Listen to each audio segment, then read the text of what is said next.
Hello, and welcome to Livre Canada Books webinar, Exporting to the United States. I'm Christy Doucette, Senior Programs Manager at Livre Canada Books, and I'm here to help facilitate today's session. The presentation should take about 60 minutes, and we've set aside time at the end for your questions. We'll be taking questions via the Q&A function in WebEx found at the right-hand part of your screen. Feel free to submit questions throughout the webinar, and we'll collect them at the end for the Q&A session. Today, we have over 50 people joining us, so this will help to ensure your question gets answered. You will also have access to the recording of today's event on our website in about a week's time. If you encounter any problems or have any questions related to the WebEx platform, please message me as your host via the chat function found at the right-hand part of your screen. So now I'm pleased to introduce our presenter, Michael Johnson. Michael has been in the book distribution business for over 30 years. 15 of those years were at Follett Corporation, where he had a variety of jobs across several divisions, including running Follett Digital Resources. In 2008, Michael founded the strategic consulting firm Full Potential Associates, and he has focused that work on the blend of publishing, technology, and education. Full Potential Associates has done projects around the world, including firms such as Bowker, Scholastic, TechLogic, Macmillan Hong Kong, and Smart Technologies. Welcome, Michael, and thanks for joining us. Well, hello, everyone, and thank you, Christy, for that introduction. Should I just jump right in then? Yes, you can go ahead. Okay, great. Thank you, everyone, for attending. It's an excellent group, 50-plus people, and I'm excited to share this time with you. We're going to cover a wide variety of topics today, and I am going to pace my way through the slides so that we do finish up on time and allow for questions and answers. So, selling books in the United States seems simple, but it isn't really. There are a lot of complex issues related to selling books in the United States, primarily focused on logistics. Canada is a huge geographic country. The United States is also a big country, but the demographics and populations really make a big change. Also, the way that books get sold here in the U.S. is, if not necessarily unique to the United States, is very specific to the way it happens in the United States. So off we go. The three main threads for the presentation today are the U.S. book markets themselves. There are many different types of book markets in the United States. I'm going to focus on the major ones in the sense that this is where the majority of the traffic, sales, titles, etc. go. Also going to spend some time on wholesalers and distributors and the blend thereof as it goes on in the United States. 2019 saw some very interesting developments. And just this morning I learned a new one, so we'll talk about that as well. And then the major conferences and associations that take place here in the U.S., which I will go into a bit of detail on each of the conferences, the flavor of the conference, the intent of the conference, and how or why I think that would make sense for a publisher from anywhere in the world to come and visit and participate. So as we go into this first section, the overall U.S. book markets, there are a lot of facts and figures here. There won't be a quiz or anything like that. I'm trying to give you a general overview with some numbers that help you understand the shape and scope of the various major book markets here in the United States. So when we look back on 2019, it's much too early in 2020 to have all the final figures in. That usually doesn't surface till the end of the first quarter. But the numbers that we have seen so far, those of us in the industry and in the publishing press, things are looking okay. And okay isn't a very terribly exciting phrase, but okay is better than bad. So there have been a lot of challenges in the economy in the United States, a lot of challenges in the publishing houses in the United States, and the fact that things are still going along okay is pretty good. And the gross number, the fact that it looks like this should be 2019 should be another sales year with total U.S. sales above $25 billion U.S., that's a strong signal that the book market in the United States remains robust. So also in particular, when we talk about book units sold, we're looking at numbers approaching 700 million individual book units sold in the United States. And I should clarify that that is print books and ebooks. Audiobooks, which are a subcategory thereof, we're talking about revenues in excess of $2 billion US. The ebook business is still over 150 million units, which is a significant drop-off from 2014, but 150 million units is still a large gross number. The ebook business, at least in the U.S., seems to have settled, depending on genre, somewhere between, say, 18 and 22% of the sales market in the States. The majority of those sales are on the fiction side of the house, mystery, science fiction, romance, those types of categories. Those books typically come out in sets and series, and the ebook devices in particular, especially those connected to Amazon, really help feed a reader in that circumstance. I'm in an airport, I'm wherever I happen to be. I've just finished up reading, book number 4 in a series of 7 on my Kindle. I complete it, I can push a button, and book number 5 is on my machine in moments, and off I go. There has been some success with some nonfiction titles in certain areas in ebooks, but this is still primarily driven by fiction and in those categories that I described. So when we look here in the year in review of the still strong numbers as far as overall revenue goes, still strong numbers as far as overall units go, audiobooks, and I'll come back to that in a minute, are really accelerating. And the ebooks, which have settled, still represent a very interesting category in the States. Ebooks are also an excellent area for publishers from even small publishers, U.S. publishers, from anywhere in the world who just want to start sampling the markets with certain titles and learning how to work through the ebook channels in the United States. It's a great place to go because the file transfers are pretty simple. The creation is also relatively simple, and there are no inventory worries or things such as that as far as moving physical books around various places from country A to country B, or even here in the United States. No matter how small a publisher is, you can still effectively do an ebook and make it for sale in the Apple ebook store or the Kindle at Amazon. So it's a great place for readers to sample titles and authors. It's also a great place for publishers to sample the markets. So a lot of houses over these last maybe 5 or 6 years have been doing digital first. Some of them are doing digital only. Perhaps the confidence level isn't there in this particular book or this new author to go through the print production costs. So they'll do it as an ebook first or ebook only to gauge market interest.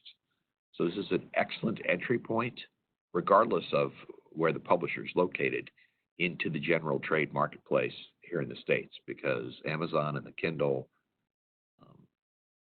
completely dominate the ebook market in the States, and they make it relatively simple for a publisher to get books into that particular ecosystem. So audiobooks are an exploding area of growth in the United States. The advances in technology and handheld devices and the software packages that are available on one's phone make listening to an audiobook very, very easy. And there are lots of services that are available, both in library markets and to consumers, about audiobooks. There's a great deal of discussion going on about audiobooks as a format. And what seems to be happening is more and more buyers are interested in the audiobook because this is a book they might not want to read more than once, or this is a book they want to be able to read while they're exercising or on the train or what have you, where perhaps it might not be a good format to have even an ebook because it could still be on the device, but the audiobook, which, voice played into your ear as opposed to me turning pages or clicking buttons or thumbing up or thumbing down.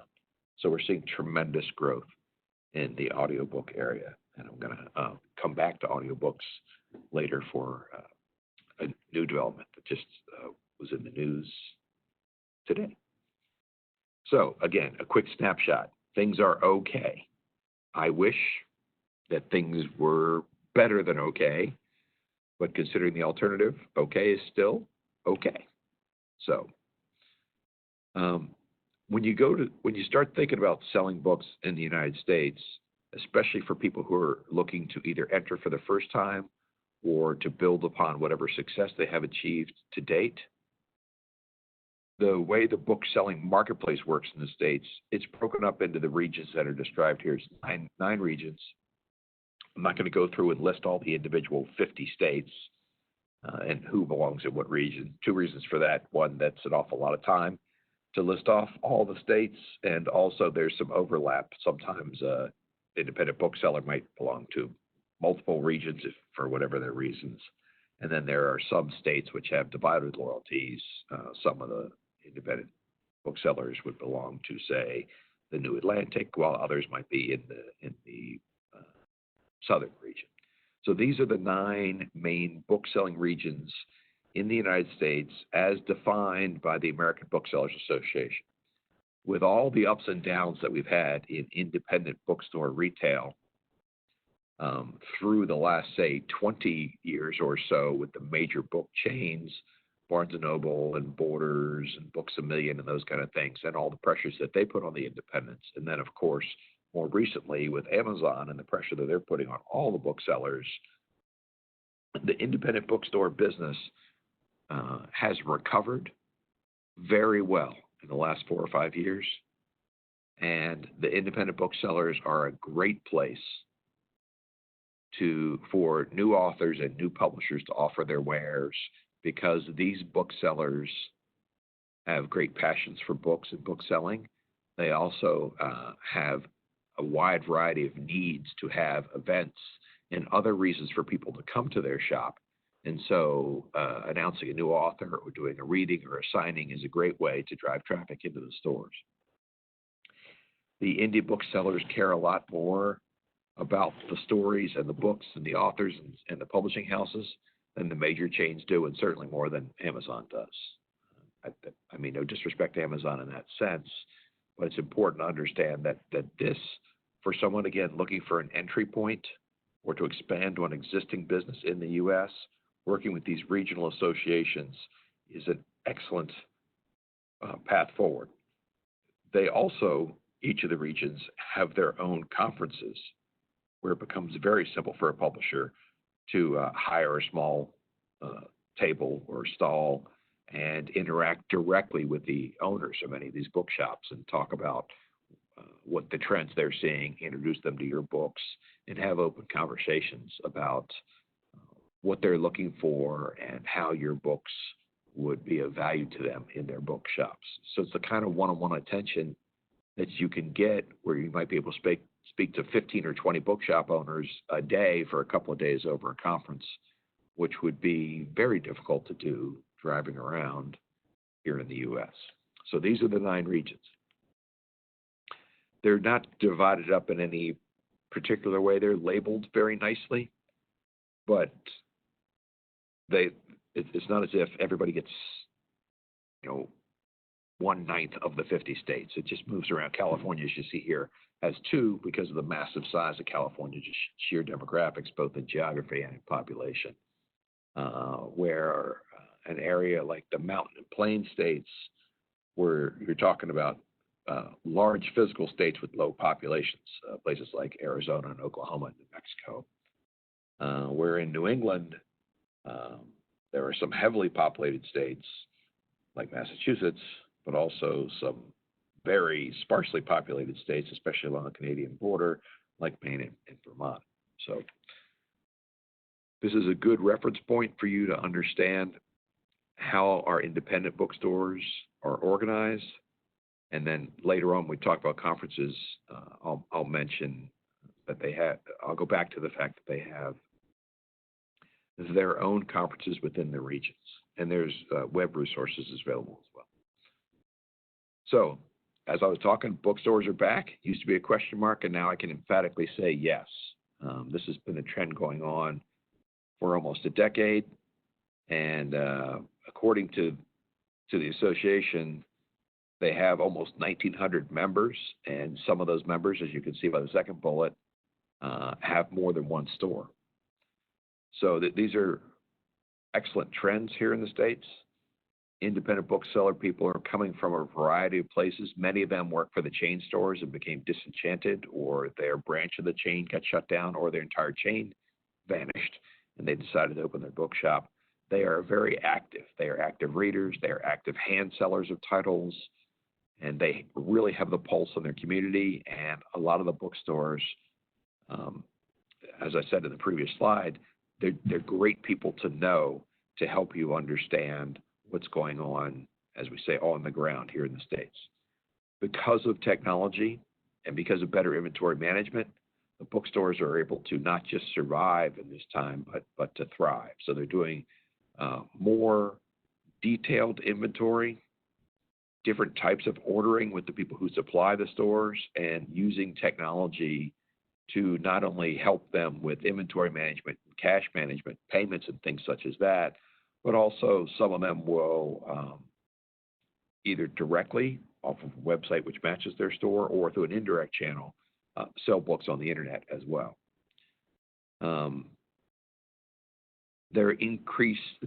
Another survival tactic, which is done very nicely, is the independent bookstores are increasing their non-book stock. So it's pens, it's papers, it's gift cards, it's bookends, it's all the things that are book-ish, including book T-shirts and things like that. But it keeps the foot traffic coming back into the shop, and that's been very useful. A lot of these places have coffee shops or coffee and muffins or things like that in the stores. And as I mentioned earlier, they use a lot of author events, readings, signings, those sorts of things, and other events and happenings to drive traffic in. They're returning, I shouldn't say becoming, they're returning to the place where they were 30 or 40 years ago, where the local bookshop in the high street or in the town commons is a gathering place, is an alternate living room, so to speak, to the community. Now, over all of these years, what we're seeing from a financial perspective is, over these past 10 years, a compound annual growth rate of 5%. So all of these changes mentioned in this slide, and a lot of very hard work and deep emotion goes into driving this increase, but it's a very healthy part of book selling in America, that they can continue to exist and that they can thrive in this environment rather than just survive at an annual growth rate of 5%, which is very impressive. So here are two additional specialized markets for you to consider. So libraries in the United States are a tremendous engine for sales growth for publishers. Last available figures had our library marketplace at over $3 billion annual turnover. So they're library people. They love books. The market is very accepting of small presses, independent presses, international presses, because they're trying to serve the varied needs of their audience. And so if they're one of the border states, they may be very interested in Canadian heritage or First Nation titles or authors, because of our own, what we say in the States, Native American have presence. Even in the state where I live in Wisconsin, we have a solid Native American presence here. So these are good stories which the major presses don't tend to address, either in voice or in content or in storyline. So the library market, very accepting of those types of things. The market has very organized conferences, and we'll come to that in a minute. But the interesting thing here is these conferences are organized in such a way that it's all the areas of librarianship, whether you're a new librarian, whether you're interested in reference services or management of libraries, book acquisitions, furniture, whatever it is you're doing. The conferences are very well organized, very well attended. and they have good informational sessions as well as significant booth traffic in the exhibit areas. So it's a very good market.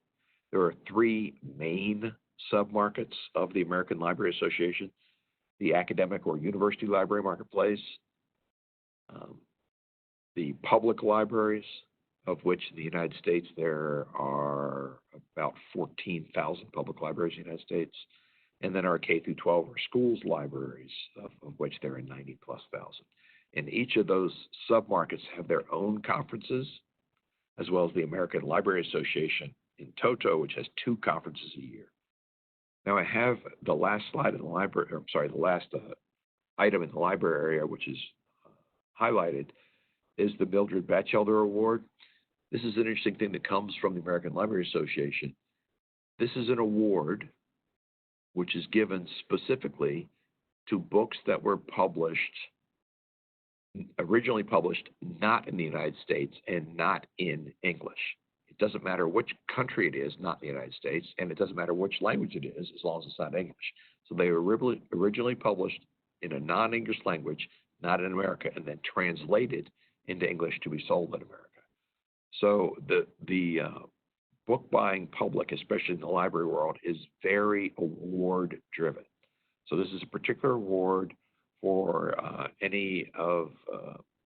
for this audience, anyone who's publishing in French or any of the First Nations dialects, or if you're just publishing in German or whatever language you're publishing in. So publishing outside the United States in a non-English language, then translated, this award goes to those books. It tends to lean towards children's and young adult books, but it's just an interesting way in. One of the great things about book selling in America, especially in the library marketplace, if you win an award, you are going to sell books. It's automatic.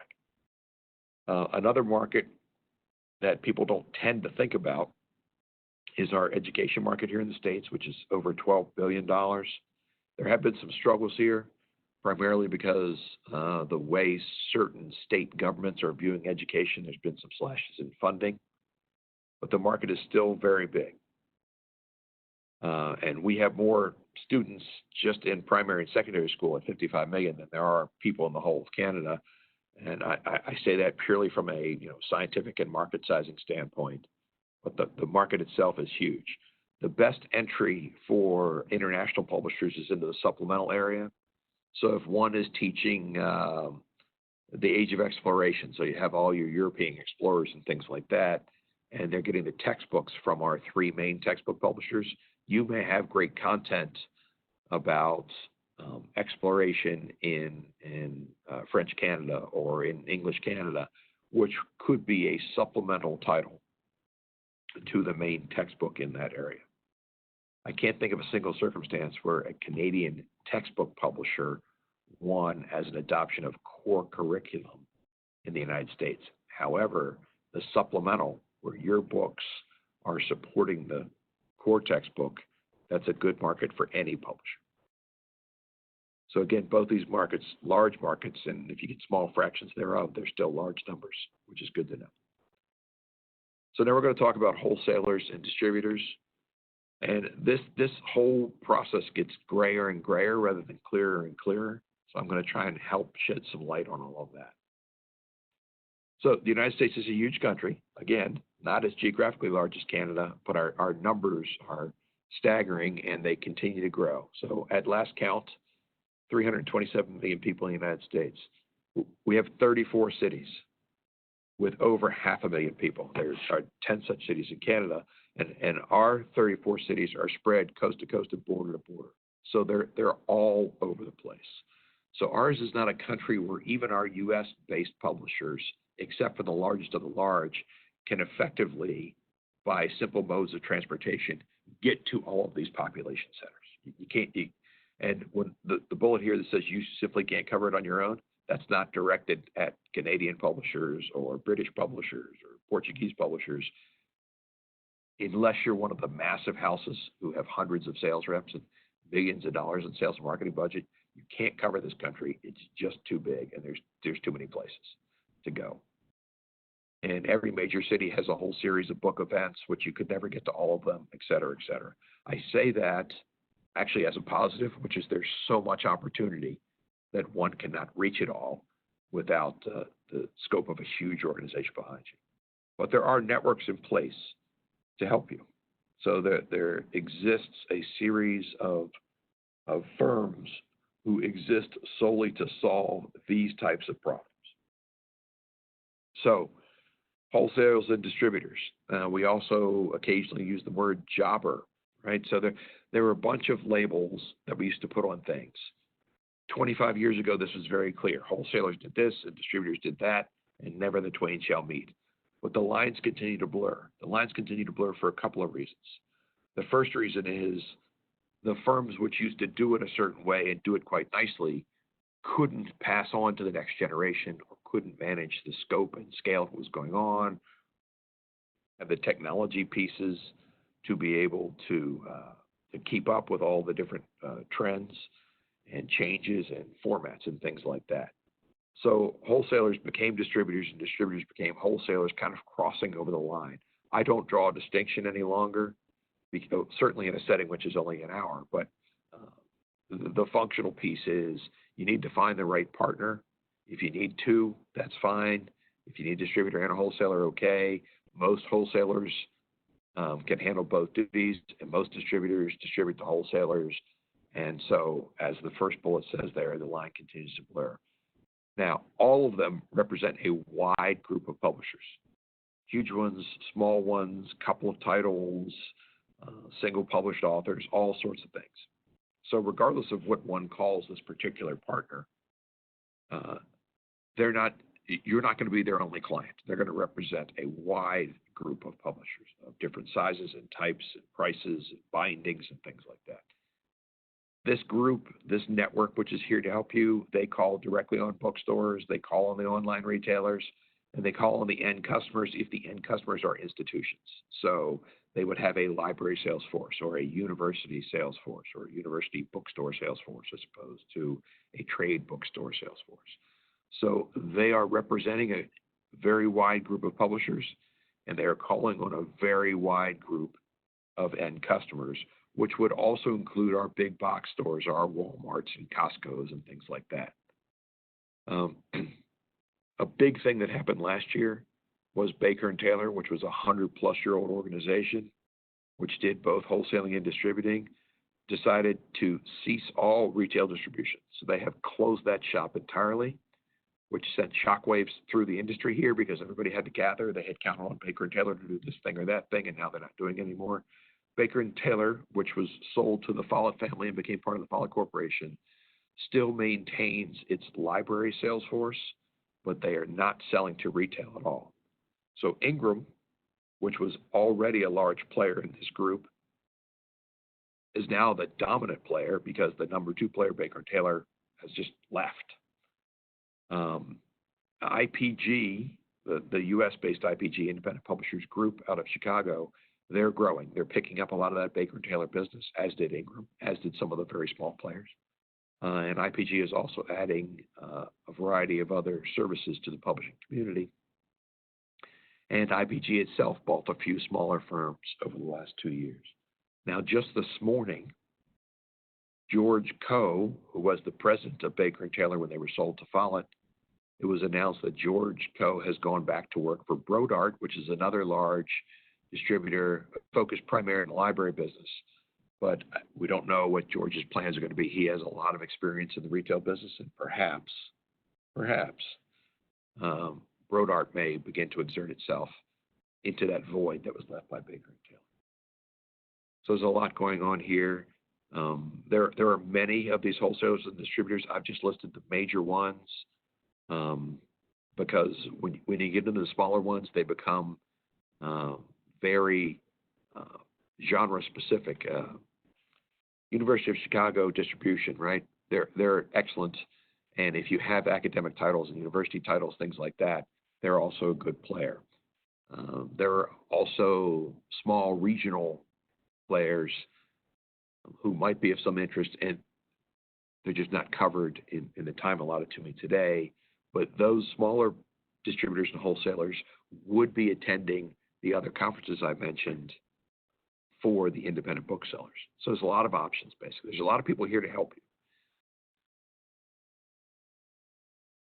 So large publishers like Penguin Random House and Simon & Schuster are also getting into the distribution business. They distribute their own titles, obviously, but they're taking on other distribution clients, which was growing at a slow and steady rate, and I imagine in 2020 will accelerate with Baker & Taylor having left that business. The key takeaway for you is to work in partnership with your wholesale distributor. And when I say partnership, I truly mean partnership. Come and visit. Set in-person meetings with them. Find out what they're doing for the spring catalog, the fall catalog. Do they have other marketing opportunities? Would you be allowed to go with them and take a small table and a chair inside of their booth space at a conference?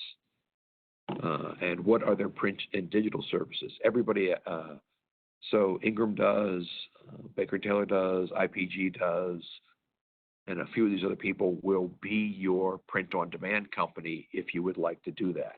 It will also be your digital services company. They can convert your titles into the various ebook formats. They can be your digital warehouse.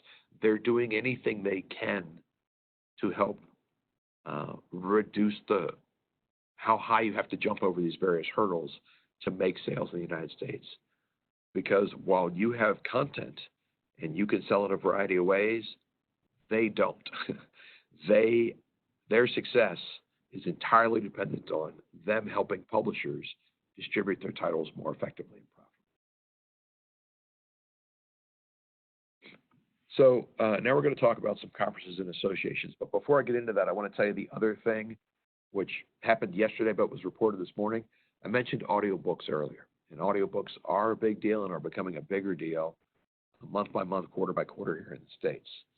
So our big five publishers, trade publishers, sued Audible, which is part of Amazon, because Audible was doing some captioning. So I'll take your print book and I'll do some captioning along with, and so this was viewed as a violation of copyright. So this has all been settled as of yesterday out of court. Nobody knows what the settlement is, but this is another area where lines blur even on the content side of things, because Audible is voice only, but now Audible wanted to do captioning on print books, print ebooks and things like that. So it's just something to watch as you enter in here. And you'll need to determine as an independent publisher, what are your positions on your rights as it relates to print material, ebook material, audiobook material. Do you want to grant rights? Do you want to find a U.S. publisher to take your rights and sell to the U.S.? Or do you want to maintain all your own rights and sell those through the various channels? So these are things that are constantly going on here. And it's not unique to America, but we're talking about America today, so it's just something to keep an eye on. Ebooks have grown to what I think their natural state will be, somewhere in that 20% market. It's a wonderful sampling tool, a wonderful, simple, low-cost entry tool for your titles if you have ebooks available. Audiobooks, as I said, also is a massively growing area. So these are just all things that you need to consider how you want to make your entry in the United States. And one more thing before we get into conferences and associations is you will need to gauge on your own, of course, how satisfied you are with your U.S. presence. So if things are going along just fine, then great, I would encourage you to keep doing what you're doing. If you're doing nothing, I would encourage you to do something to see how it goes. I've given you a couple of examples, print on demand here in the States and ebooks here in the States, that will give you low cost, relatively simple entry to try the markets out. But one of the things that will be absolutely key to your success will be coming down to the U.S. I think it's best if you do it through conferences and via the associations, but also once you pick your U.S. partners, you should spend meaningful time with them so that you really get to know each other, so that they can point out where they're seeing areas in growth from a content standpoint, and you can make your own editorial decisions whether you want to do books in that area. And so you can also learn from them and build a long-term relationship with them on what they're planning for events. The larger folks that we've been talking about here typically have publisher events, so the publishers can come and they, in essence, get sort of a sales understanding of what, we'll just pick IPG. So, IPG will tell its publishing partners, here is what we are doing in these various marketplaces. Oh, you guys want to talk about mass merchandising? We'll have a separate session on that. So again, their reason for existing is to help publishers effectively and profitably distribute books. So if you build a meaningful relationship with them, they will be a key piece of your U.S. success. So conferences and associations. All right. So as I was just saying, conferences are an excellent way to take a deep dive into book selling. All right.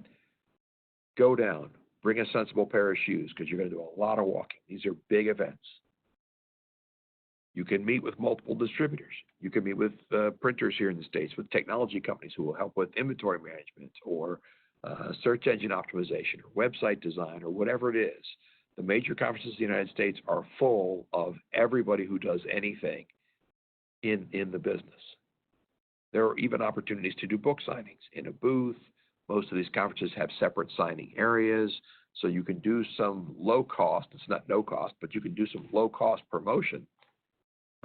And people do love to get signed copies of books, right? Some of the conferences, Book Expo as an example, have rights selling areas as well. So these are dedicated sections, physically separate from the rest of the conference, where you can go and discuss translation rights, territorial rights, whatever these things happen to be. And again, your U.S. strategy may be, I have good content, I just want to sell some or all of my rights to a U.S. publisher who already has all these other distribution things figured out, and settle it that way. I'm not advocating that as a course of action. I'm just saying that might be the strategy you decide once you go through a couple of visits and you figure it out, right?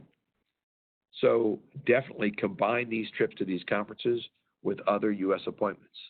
You will find that the bookstores themselves, especially the independent bookstores, are willing to sit down with you as a publisher to talk about the things we've been discussing here during this session. Now, the associations, and there are two in play here, the American Booksellers Association and the Independent Book Publishers Association, they have educational, they have training, they have support, they have information around the market, they have market intelligence, they can tell you sales trends, they can tell you genre trends, they can give you lists of all the local to whatever their area is, book festival in Seattle or Portland or New York or whatever it is. These people and these associations, the U.S.-based associations, exist to assist independent booksellers and independent publishers. So you would line into that area very well. They're gracious people. They want all book selling to be better. They will help you. They have excellent training. Excellent training. On the bookseller side of things, they have good training on managing payroll and accounts payable and things like that. On the publishing side of things, they talk about creative ways to do marketing, how to use social media in your marketing.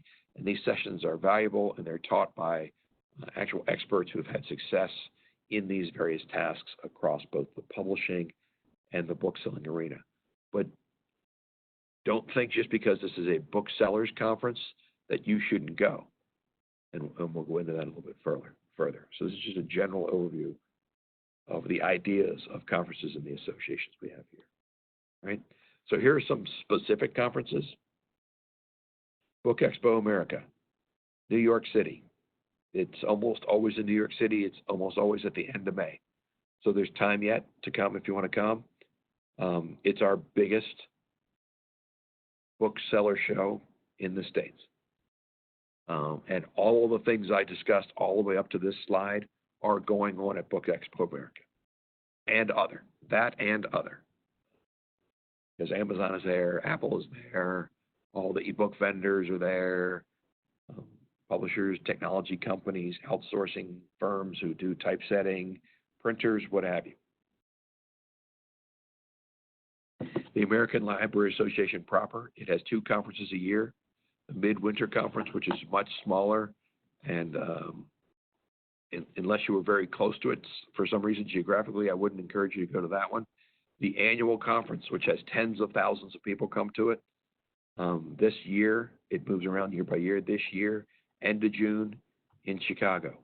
Now, as it happens, in Chicago, you also have IPG, which is one of the distributors I referenced, and University of Chicago Press and its distribution arm. So this is one of these situations where if you chose to come to that conference, you should build on some extra time, depending on what type of books you publish, to talk to those people as well. Now, the independent booksellers have their conferences region by region by region. There's 9 of them. And again, as I said earlier, some of the states overlap. So I don't think it's possible to go to all 9 conferences because there's only so much time in the year to have the conferences. But I have included the link here. I've included some links here for you to go and look at those conferences. You might just want to, depending on where you're located in Canada, you might just want to nip across the border to whichever of the regional ones are closest to you. Or if you have other reasons, if you choose to work with, say, one of the Chicago distributors, or if you want to work with Ingram, which is in Tennessee, you might want to attend some of those conferences for the booksellers as well, right? So there are spring forums and fall forums, typically in March and April for the spring, and in September and October for the fall. So each of the regions have their forums there, and you need to make your decisions based on what their website tells you the content of the forums will be. But these are always areas, anytime the booksellers gathered in group, it's a phenomenal use of your time and resources to come down to be able to sit with one-on-one or in small groups and talk to the actual booksellers. Explain to them who you are and what you're working on accomplishing or have accomplished, and listen to them on what they need as far as content goes. You'll find these people to be very open and very interested to talk to you. So there's more information at bookweb.org, as well as the New Title Showcase. So the New Title Showcase is a firm, and what they do is at all of the major library and publishing conferences around the world, really, but certainly in the United States, publishers can just sign up with this service and send them the books, and then they will display your books at all of these conferences. It's another great, simple, low-cost way to get a bit of a taste of the market. Now, it's kind of like being in a bookstore. The New Title Showcase is very effective for the people who stop at the New Title Showcase and browse through the titles. But there's not somebody there who's actively working to promote this publisher or that publisher. So you would get a sign that has your publishing house name on it, and your books would be prominently displayed. There's more information at the website. These are also excellent people. They've been in the book selling business for multiple generations, and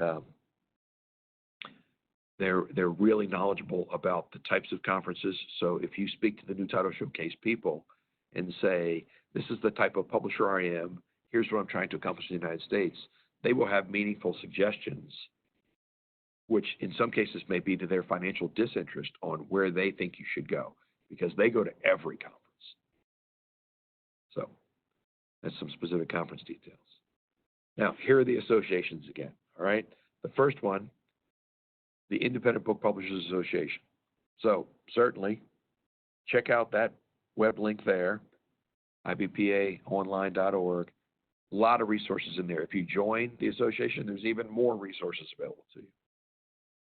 They go through a lot of detail on what's upcoming, on what educational resources they have currently available, as well as what where they will be attending. So there will be a lot of opportunities for these associations and for the distributors who will be renting space at a conference. And you can, let's just say, tag along and have your books there, maybe a small table or a small meeting area. So you wouldn't have to upfront all the money to have your own booth. So these are just things to consider. Ingram, as an example, has many different layouts that they do for their distribution services. They have ebook services and all these various areas that Ingram does. A lot of publishers that they distribute get a small area inside of the large Ingram booth. So this is good for two fronts. The same is true for IPG, right? So everybody in the book buying business goes into the Ingram booth because Ingram is the dominant player in selling books to the booksellers. So you know you're going to get some traffic, some notice. Plus, you're going to be in their booth with your name at the top of the shelf and your books and your little table there. Also, you will send the message to the bookseller, I'm being distributed by Ingram, which should give you great comfort because you already buy lots of other things from Ingram or IPG or whoever your distributor is. So, the Independent Booksellers Association, they have their own conferences. They have their own educational material specifically geared towards independent publishers. And they do go to some of these other conferences. The American Booksellers Association, so these are our independent bookshops, bookweb.org. A lot of information there as well about book selling. So it's geared towards shops in the high street and things like that. But there's also good insight for the publishers. For instance, there may be something like this fall in Seattle, we're going to have our fall forum or whatever is going to be in Seattle. We're particularly looking for publishers of this type to have a table or give a talk or participate in a panel.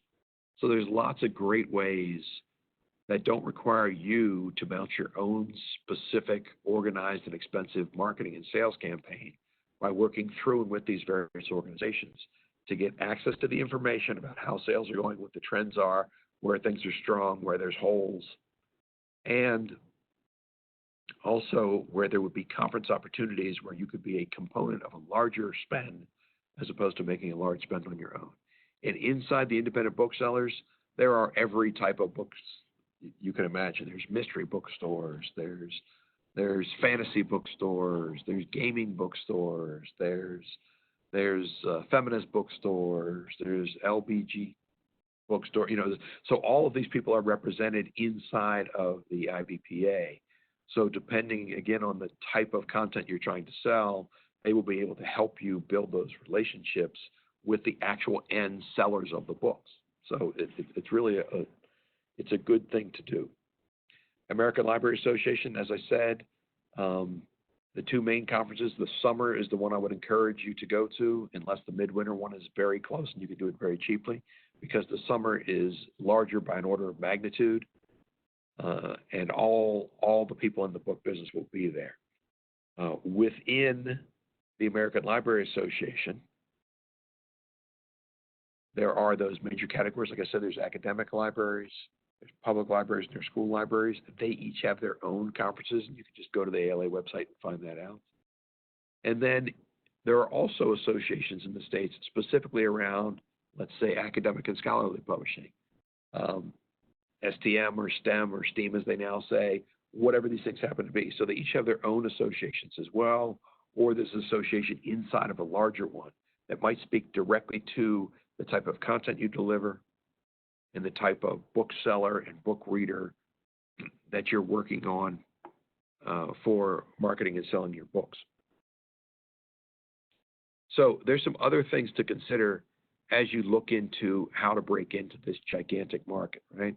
So print on demand, this is growing across the U.S. publishing spectrum for short runs and small publishers, but also short runs for large publishers. So they may have a long tail book, an evergreen title, and they may every once in a while have 300 copies printed, right? And of course, this is a huge thing for people who are self-publishing, whether these are small independent publishers or just authors who are publishing directly. If you use the print-on-demand service from, say, Ingram or IPG, or even from Amazon, you will automatically be in their distribution channel. So the book gets printed at their facility. Well, first, your book, once it's in there and you participate in their various services, you will end up in their title metadata, which will get fed to all points of sale. When somebody buys one, it gets printed and put in a box and shipped. So there's no shipping, no inventory management, no printing ahead, none of that. I'm not saying this would be the way that you would produce books exclusively or the way you would produce books in the United States. I offer this to you because it is an ever-increasing part of the book sales and distribution business in the United States. And if you enter into these programs with the people that I mentioned, either with Amazon through CreateSpace, Ingram through its various services, or IPG you automatically end up being distributed. Those titles that go through that service are automatically end up in their distribution for title metadata. So you skip through several hoops and you dramatically reduce your costs on a per cost for shipping and inventory. On a per book basis, it does cost more to print it, but you never have to print one that you haven't already sold. Just something to consider. Ebooks, as I discussed a bit earlier, demand has leveled in that 20% range, but it's a very good way to reduce shipping and inventory because there's none in either case. And as I discussed earlier, it's very good for sets and series. Whether you're doing a set on all of the provinces, all of the First Nations, travel, mystery series, whatever these things are, sets and series work brilliantly in ebook fashion because people tend to want the next one as soon as they finish the one they're reading. It's also a great way to sample things off.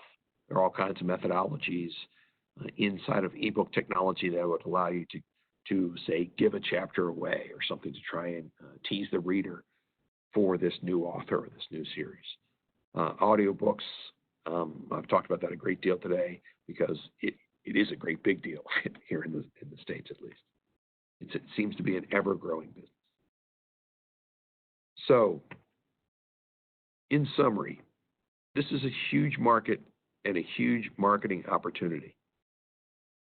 You need a partner. Now, there may be many on the call who are having success in the United States, and I applaud you.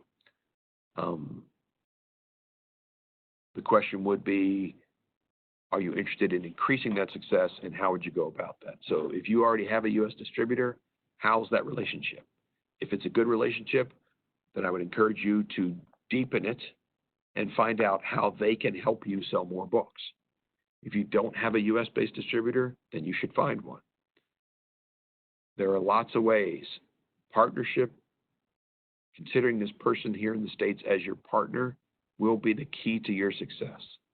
And the more information you give them, the more information they will give you, and the better success both of you will have together. Coming down to the U.S. makes a big difference. I understand that independent presses anywhere in the world are pressed for funds. I understand that the conversion rate's not too happy right now between the Canadian dollar and the U.S. dollar. It doesn't change my comments about the need to come to the U.S. Pick a couple of conferences, big ones, small ones, anything that appealed to you today or others that you may have seen. Come down, physically come down and add to that conference trip some bookstore trips or meetings with your distributors or have them at the conference. But you really have to come down to see what's going on. If nothing else, other than you come down to a conference and you just look and see what all the other publishers are doing, which may give you creative ideas or marketing ideas or whatever. So it's the best way in a couple of days to get that deep dive and deep understanding of what's going on down here in the U.S. And then take some chances. Formats, pricings, see how your books will fit. If you're having success, great. Find ways to have better success. If you're new, take all the chances you feel are appropriate. Your partner down here will help you understand what they know has worked for publishers like you in your genre or whatever that happens to be, because they're selling everybody's books every day. So they know what is selling and what isn't, and they know who is buying, what they buy and why they buy. These people keep incredible records, and they have extraordinary command on the detail of what's being sold where. They don't give out any proprietary information, but they can say, have you considered doing books in this area? Or, hey, we see you do really good historical research titles, nonfiction titles. Okay, great. Well, there's a conference coming up that we don't usually attend, but you might want to go to. Things like that, because again, your success is their success, and without publishers' books, these giant organizations have nothing to do. So they need you as well, and they will be willing to partner if you are willing to partner. And the final point in the summary note is ask lots of questions. Ask questions here today, but also ask anybody and everybody questions about how did you do that? Ask your fellow Canadian publishers. There are plenty of Canadian success stories here in the States. Plenty. So you can speak to them. If you come to these conferences, you can talk to other publishers from anywhere around the world. How do you do in the States? Who do you use? What's this going on? The best way to learn is to ask questions, and that's, of course, true in any circumstance. So these are the 5 summary bullets. It's a big market, but it's a huge opportunity. You will need a partner. Coming down makes a big difference. I encourage you to take some chances on formats, ebooks, audiobooks, on pricing, whatever it happens to be, to learn more about what the buying public in the U.S. feels about your books. There's another sort of editorial point, which is people in the United States are perfectly happy to read Canadian content. That's perfectly fine. Nobody minds about potential spelling differences or that the story's about Halifax. If it's a good story, it's a good story. The one thing that doesn't generally work in trade in the United States is to try and get the United States people excited about it being Canadian. There's no objection.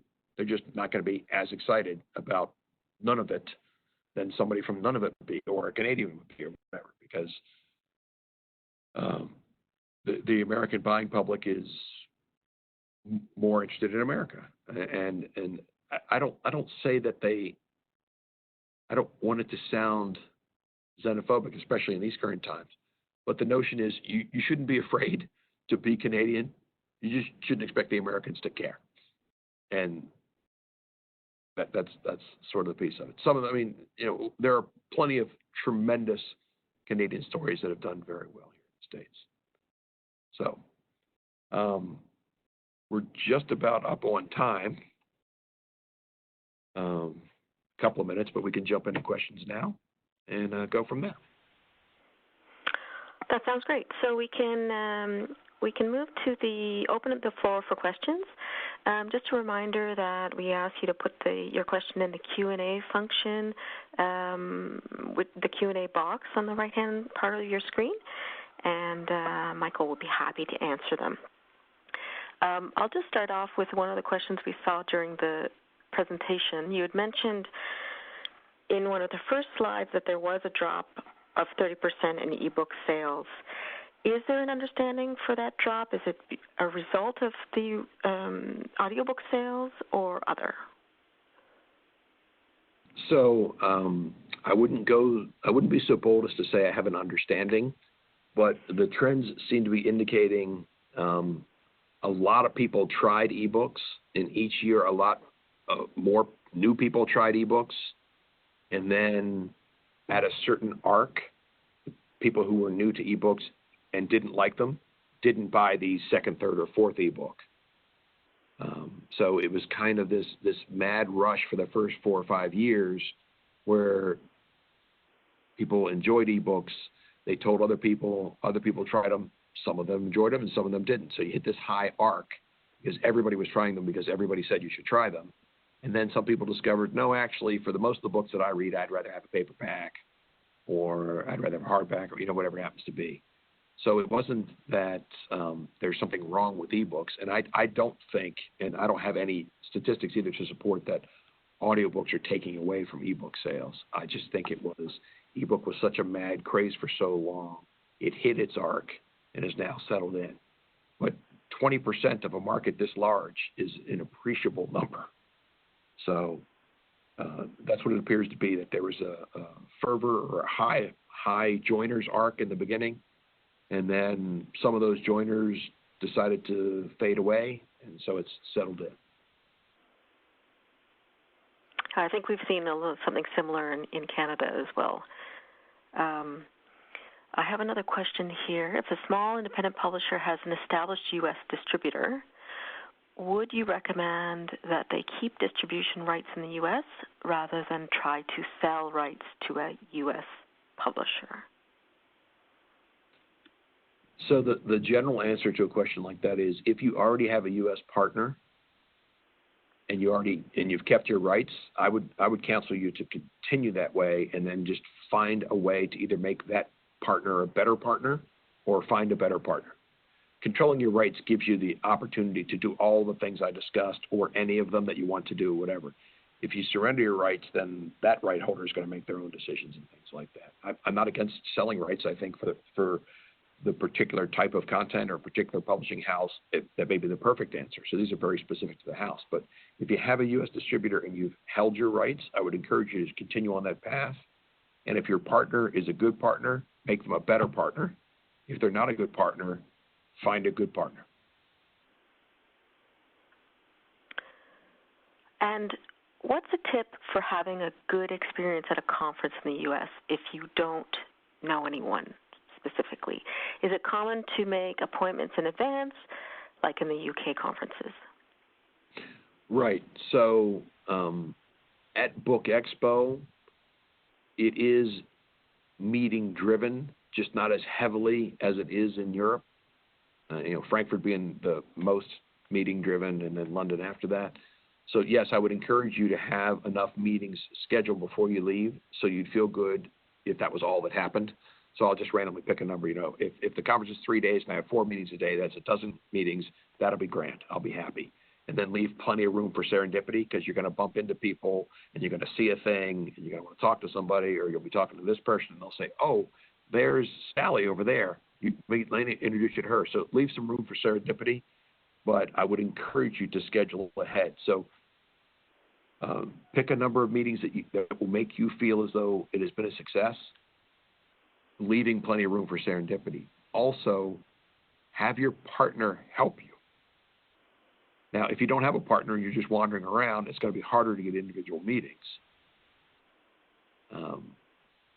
So you would want to do as many scheduled meetings as possible. The kind of partners I'm talking about, your Ingram, IPG, Baker Taylor, Follett, those kind of people. If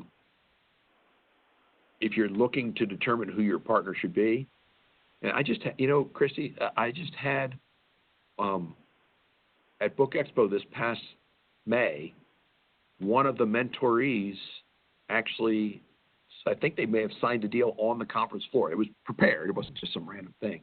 But they had been in your program, and we had exchanged emails over the years, and they had come down and they'd evaluated, and I saw her, and I'm not going to name the house, but and actually walked with her over to her meeting with IPG, and she had selected them as their partner. That happened at Book Expo. So these things, business really does transact.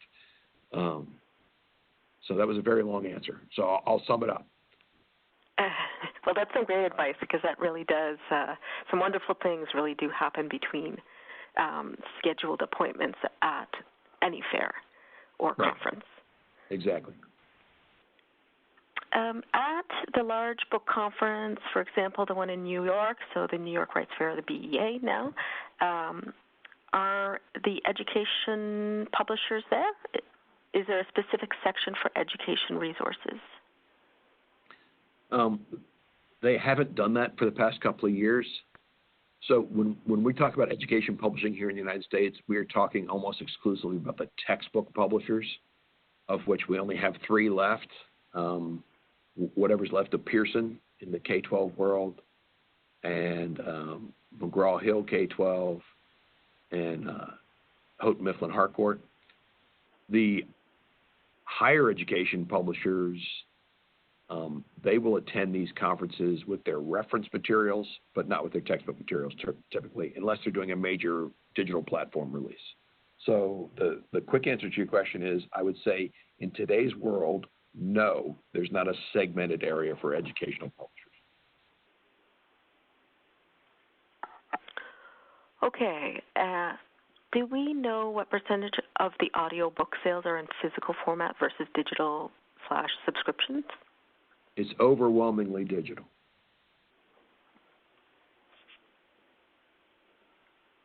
I have a number for you, I'm sorry, but it's overwhelmingly digital. Okay, great. And so if your book is in French, for example, and not yet translated in English, would the conferences like Book Expo America be a good place to sell book rights, or is it better to be already translated?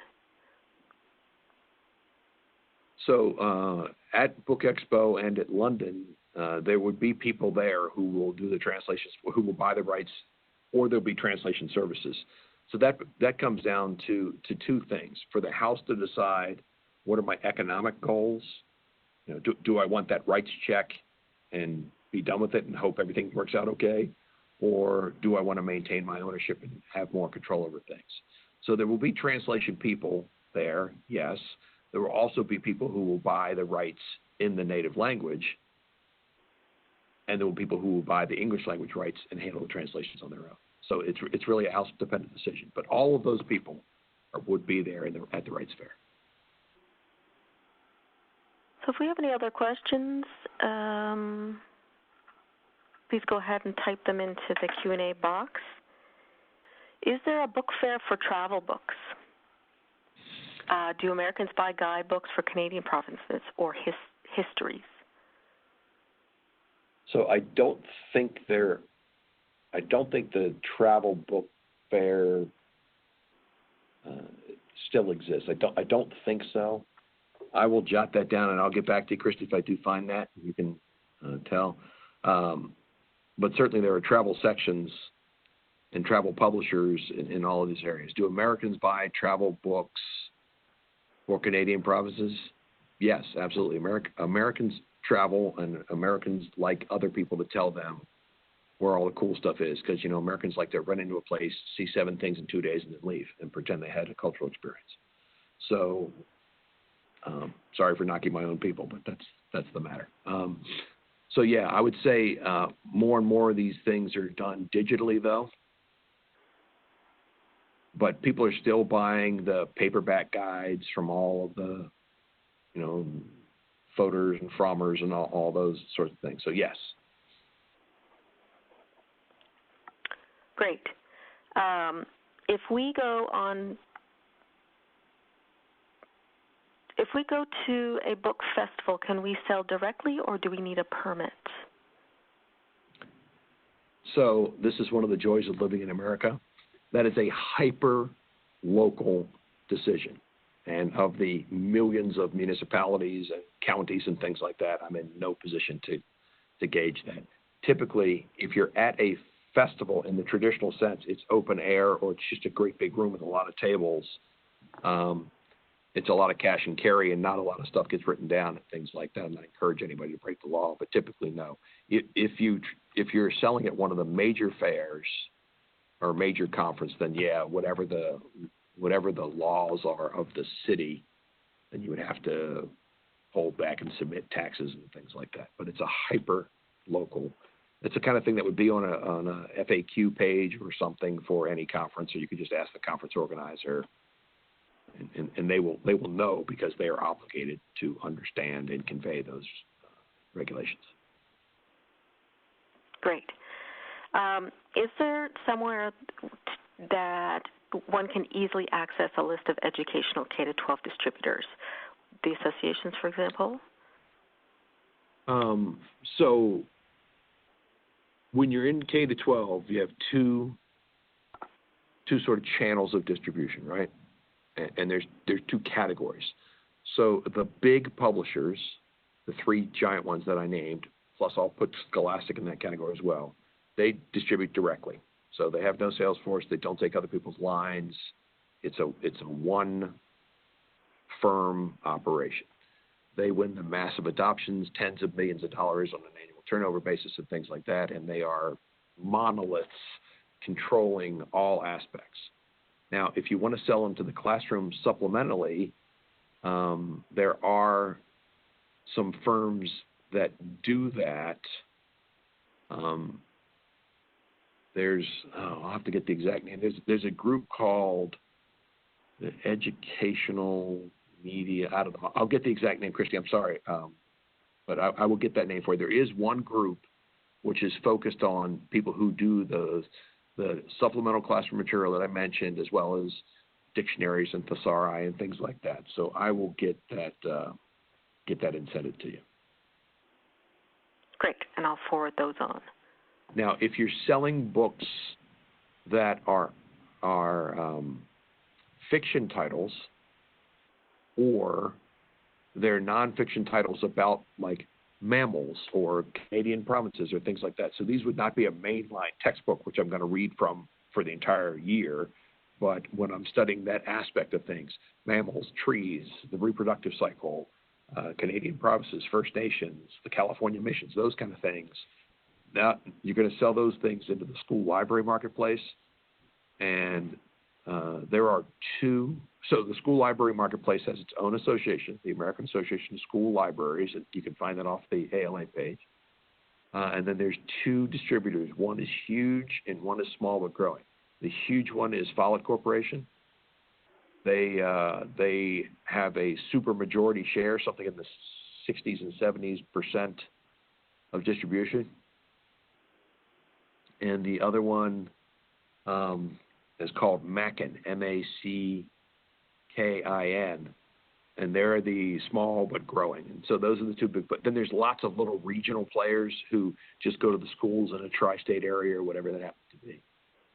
So it really depends on what's in your catalog. Who are you talking to? You're talking to teachers. If you're talking to teachers, what are you talking to teachers about? Or are you talking to librarians who are supporting literacy in the curriculum through the library? So that's a pretty clear dividing point as to who you would talk to there. Great.